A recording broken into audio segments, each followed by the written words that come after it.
नमस्कार। उम्मीद है आप सब लोग स्वस्थ और सानंद होंगे। राहुल गांधी की यात्रा काफ़ी फासले तक बढ़ चुकी है और आजकल वो कश्मीर में है। कश्मीर में जाने के बाद उन्होंने जर्सी पहन ली है। इससे कम से कम भाजपा के लोगों के कलेजे में थोड़ी ठंडक पड़ गई होगी कि उन्होंने आखिरकार टी शर्ट के ऊपर जर्सी पहन ली। बहरहाल सब चलता रहता है। जो चीज़ लगातार देखने वाली रही इस पूरी यात्रा के दौरान, जो पॉजिटिव चीज़ जो दिखी, और लोकतंत्र के लिहाज से ख़ास तौर से, कि सारे लांछनों और सारे उपालंभों के बावजूद जो भाजपा की तरफ से लगातार जारी किए जा रहे थे, राहुल गांधी की यात्रा में केरल से लेकर के कश्मीर तक बहुत भारी भीड़ और जनसैलाब उनके साथ चला।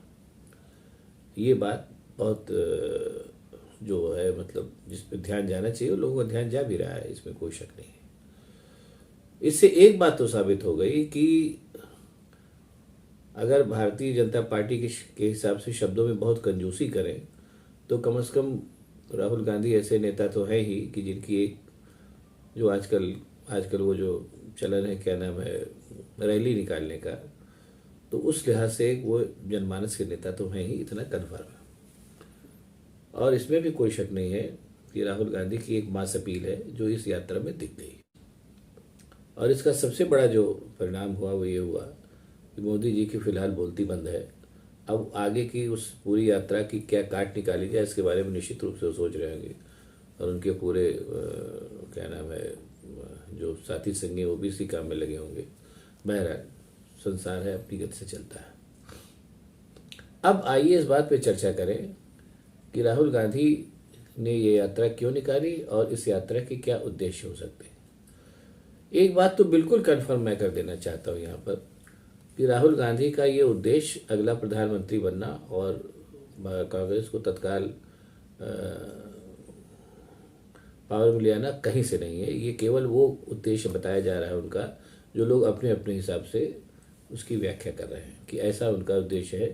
लेकिन जहाँ तक मैं समझ पाया हूँ, मैं उन्हीं के शब्दों में इसको लेकर के इस बात को कोशिश करूँगा कि एनालिसिस करूँ कि वो दरअसल क्या चाहते हैं। हो सकता है मेरी बात गलत हो, लेकिन जो मैं समझ पा रहा हूँ वो मैं इस बात को यहाँ कहूँगा, क्योंकि अब वो यात्रा लगभग समाप्त की ओर है और एक बात बिल्कुल साबित हो चुकी है कि राहुल गांधी जन नेता हैं। इतनी पोटेंसी अभी फिलहाल उनके अंदर है। इसके आगे क्या है क्या नहीं ये नहीं पता, लेकिन बहरहाल जन सैलाब के पोटेंशियल वाले लीडर तो फिलहाल वो हैं ही, इतना कन्फर्म हो चुका है। अब आइए राहुल गांधी के शब्दों में ये देखते हैं कि क्यों उन्होंने इस यात्रा की शुरुआत की। राहुल गांधी ने अपनी पूरी यात्रा भर ये लगातार अपने भाषणों के माध्यम से बताने की कोशिश की और बताया भी कि वो क्यों इतनी लंबी यात्रा पे चले। 3-4 बातें उन्होंने स्पष्ट तौर पर कही, जिनका मैं यहाँ जिक्र करूँगा। पहली चीज़ तो उन्होंने कही कि जो भारतीय जो सामान्य आदमी है उसको भारतीय जनता पार्टी के शासनकाल में बहुत से कष्ट झेलने पड़ रहे हैं। महंगाई चरम पर है, बेरोजगारी बहुत ज़्यादा है और जाति धर्म के झगड़े और नफरत चारों तरफ फैलाई जा रही है। ये सब सारी चीज़ें हो रही हैं। दूसरी बात उन्होंने कही कि इन चीज़ों के से लड़ने के लिए जो लोकतांत्रिक ढांचा बनाया गया था, नॉट केवल इन चीज़ों से लड़ने के लिए बल्कि गवर्नेंस को लोकतांत्रिक मिजाज के हिसाब से चलाने के लिए जो लोकतांत्रिक ढांचा स्वतंत्र भारत में बनाया गया था, उस ढांचे को जानबूझ करके अपने निहित उद्देश्यों से भारतीय जनता पार्टी नष्ट कर रही है और उसकी सरकार नष्ट कर रही है। ऐसे में लोकतांत्रिक तरीके से इस सरकार का, मोदी सरकार का विरोध करना संभव ही नहीं रह गया था। जैसे उन्होंने कई बार बताया कि जब वो बोलते थे लोकसभा में तो स्पीकर ऑफ कर दिया जाता था। ये सब बातें उन्होंने बताई। दूसरी बात उन्होंने ये कही है। तीसरी बात उन्होंने ये कही कि हमारी कांग्रेस, उसको उन्होंने उतना जोर देकर के नहीं कहा लेकिन करके दिखा दिया उन्होंने, कि कांग्रेस एक तरीके से कई वजहों से ऐसा बताया जा रहा था कि मुख्य धारा की पार्टी नहीं रह गई, तो इसको भी उनको साबित करना था और कहीं न कहीं पुराने कांग्रेसियों से पीढ़ी छुड़ाने के लिए एक वर्चस्व भी स्थापित करना था। इस नाते भी उन्होंने ऐसा उन्होंने कहा नहीं, लेकिन उनके उस कदम से स्पष्ट है कि उन्होंने इसको साबित करके दिखा दिया कि कांग्रेस अभी भी विशाल जनता की पसंद की पार्टी है और उसके अलावा पुराने कांग्रेसी भी इस यात्रा की सफलता से एकदम नेपथ्य में चले गए। ये भी साफ साफ दिखाई दे रहा है। तो राहुल गांधी ने कहा कि ऐसी स्थिति में अब हम जब लोकसभा में और राज्यसभा में अपनी बात कह नहीं सकते और लोकतंत्र के बाकी सारे इंस्टीट्यूशंस को जानबूझकर गुंद किया जा रहा है, जहाँ से कि लोकतांत्रिक तरीके से किसी भी सरकार का विरोध किया जा सके और उसके ऐसे फैसलों का विरोध किया जा सके जो जनहित में नहीं है, जैसे किसान बिल था और इस तरीके की तमाम चीज़ें थी, तो या नोटबंदी थी, जैसा उनका कहना है। तो ऐसे में उन्होंने कहा कि अब मुझे लोगों के बीच में जाने के अलावा और पर्सनली और कोई चारा नहीं दिखा, इसलिए मैंने जन यात्रा निकाली। और ये उन्होंने कहा नहीं, लेकिन ये मैं कह रहा हूँ कि उनका ये फैसला बहुत ही सराहनीय और सफल रहा है, इसमें कोई शक नहीं। अब बात आती है कि अब जैसा कि मैं बता रहा हूँ कि अब इतना तो पहली चीज़ तो कन्फर्म हो गई कि जो पहला उद्देश्य था कांग्रेस को एक तरीके से प्रथम दृष्टया फिर से स्थापित करना, वो काम इस पदयात्रा ने कर दिया है।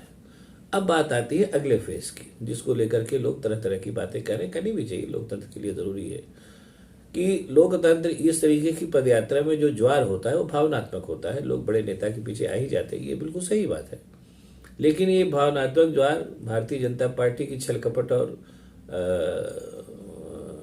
क्या नाम है राजनीतिक चालों से भरे हुए चुनाव से कैसे निपटेगा, ये अभी राहुल गांधी नहीं बता रहे और न ही उनके एजेंडा में सिर्फ दिख रहा है। अब यहाँ पर मैं कहना चाहूँगा कि राहुल गांधी जितने कई बार के सांसद रह चुके हैं और सारी बातें, जितने परिपक्व नेता हैं, वो इस बात को बखूबी जानते होंगे कि भावनात्मक ज्वार जो है उसको चुनावी और स्पेशली ऐसी चुनावी रणनीति जैसी भारतीय जनता पार्टी के पास है, जो कि बहुत ही स्पष्ट और शरकपट से परिपूर्ण और भी तमाम दुर्लभ संधियों से भरी हुई है, उससे केवल इस भारत यात्रा से निपटना संभव नहीं है। इस बात को न जानते हो ये कहना मूर्खता है, वो भी जानते होंगे। लेकिन जैसा मुझे दिखाई पड़ रहा है कि उनका उद्देश्य ये है कि किसी भी राजनीति का या किसी भी शक्ति का आप सामना तभी कर सकते हैं जब लोग आपके साथ हों, और इस बात को उन्होंने साबित कर दिया है। वो एक अलग बात है कि इसको लोग कह रहे थे और भारतीय जनता पार्टी वालों को फोकस भी लगातार इसी तरफ था कि जनता उनके साथ नहीं है, वो पप्पू है। ये बात पूरी तरीके से लोगों के दिमाग से उतर गई, लोगों ने देख भी लिया कि जनता उनके साथ है। अब जहां तक मैं समझ पा रहा हूं कि राहुल गांधी का ये सोचना होगा, इसमें कोई शक नहीं है कि अब जब जनता उनके साथ आ गई और ये दिखने लगा है, तो अब वो जो लोग थोड़ा बहुत न्यस्त स्वार्थों वाले थे, वो ये नहीं कह पाएंगे उतना खुल्लम खुल्ला कि राहुल गांधी जो है वो बिना जनाधार के नेता और उनकी कोई अदा नहीं, ऐसा नहीं वो दिखेगा। हाँ, अब सेकंड फेज आएगा, जहां तक मैं समझ पा रहा हूँ कि आने वाले जो ये चुनाव हैं, जो 5-6 राज्यों में चुनाव होने वाले हैं, ये जो यात्रा निकली, इस यात्रा का कितना प्रभाव स्वाभाविक रूप से चुनाव पर पड़ा है, ये इस आने वाले चुनाव में 7-8 राज्यों के चुनाव में सामने आ जाएगा। और अगर उसमें से 2-3 राज्यों में भी कांग्रेस अच्छा प्रदर्शन कर लेती है, तो वो लोगों के दिमाग खत्म हो जाएगा कि जैसा भारतीय जनता पार्टी बताना चाहती है, और हर बार उसका यही प्रयास रहता है। अटल जी के ज़माने में भी यही प्रयास था, मोदी सरकार के पहली सरकार में भी था, और अब भी यही है कि अब हम आ गए हैं और अब हम अजय हैं। वो धारणा टूट जाएगी अगर जो चुनावों में, जो आने वाले राज्यों के चुनाव हैं, अगर उसमें 2-3 राज्यों में भी कांग्रेस अच्छा प्रदर्शन कर लेती है, तो ये धारणा टूट जाएगी। यही मेरा ख्याल है कि राहुल गांधी चाहते भी हैं, और उसके बाद तो फिर रास्ता क्लियर हो जाएगा। तो जहां तक मैं समझ पा रहा हूं, और इस बात को राहुल गांधी ने कई बार कहा भी है कि उनको जो है इस बात की ज्यादा फिक्र है कि लोकतांत्रिक ढांचा बचा रहे, क्योंकि उसके बाद चीजें बहुत आसानी से की जा सकती हैं, और लोकतांत्रिक ढांचा तभी बचा रहेगा जब जनाधार किसी नेता के पास है, और वो जनाधार राहुल गांधी के पास है। ये फिलहाल उन्होंने तय कर दिया है और दिखा दिया है। अगर इस जनाधार के साथ कितना भी बड़ा राजनीतिक छल प्रपंच हो, उसको काटा जा सकता है, ये बात भी कई बार साबित हो चुकी है। जैसे कि चूंकि बड़ी बात चल रही, तो इसलिए कई बार नहीं बताई। एक ही बात है कि किन्हीं वजहों से इंदिरा गांधी ने 1977 में इमरजेंसी लगाई, और वो समय ऐसा था कि लग रहा था कि इंदिरा गांधी अजय है, लेकिन चूंकि जनाधार जनता पार्टी के साथ आ गया, जो 1977 में बनी थी, नई पार्टी थी और जनाधार उसके पास था, उस जनाधार से फिलहाल उस समय की जो कांग्रेस सरकार थी, जो मुझे कहने में बिल्कुल संकोच नहीं कि छल कपट और तरह तरह के उससे प्रपंचों से परिपूर्ण थी, वो एक झटके में धराशायी हो गई।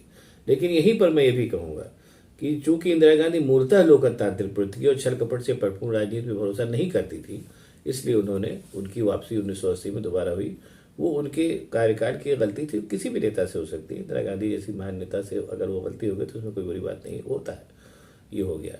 तो जहाँ तक मैं समझ पा रहा हूँ कि राहुल गांधी की जो फिलहाल का जो उनका उद्देश्य है वो पूरा होता दिख रहा है कि फिलहाल हमारा लोकतंत्र बचा रहे, लोकतंत्र बचा रहेगा तो बाकी चीज़ें भी कालांतर में धीरे धीरे हो जाएंगी, इसमें कोई शक नहीं है।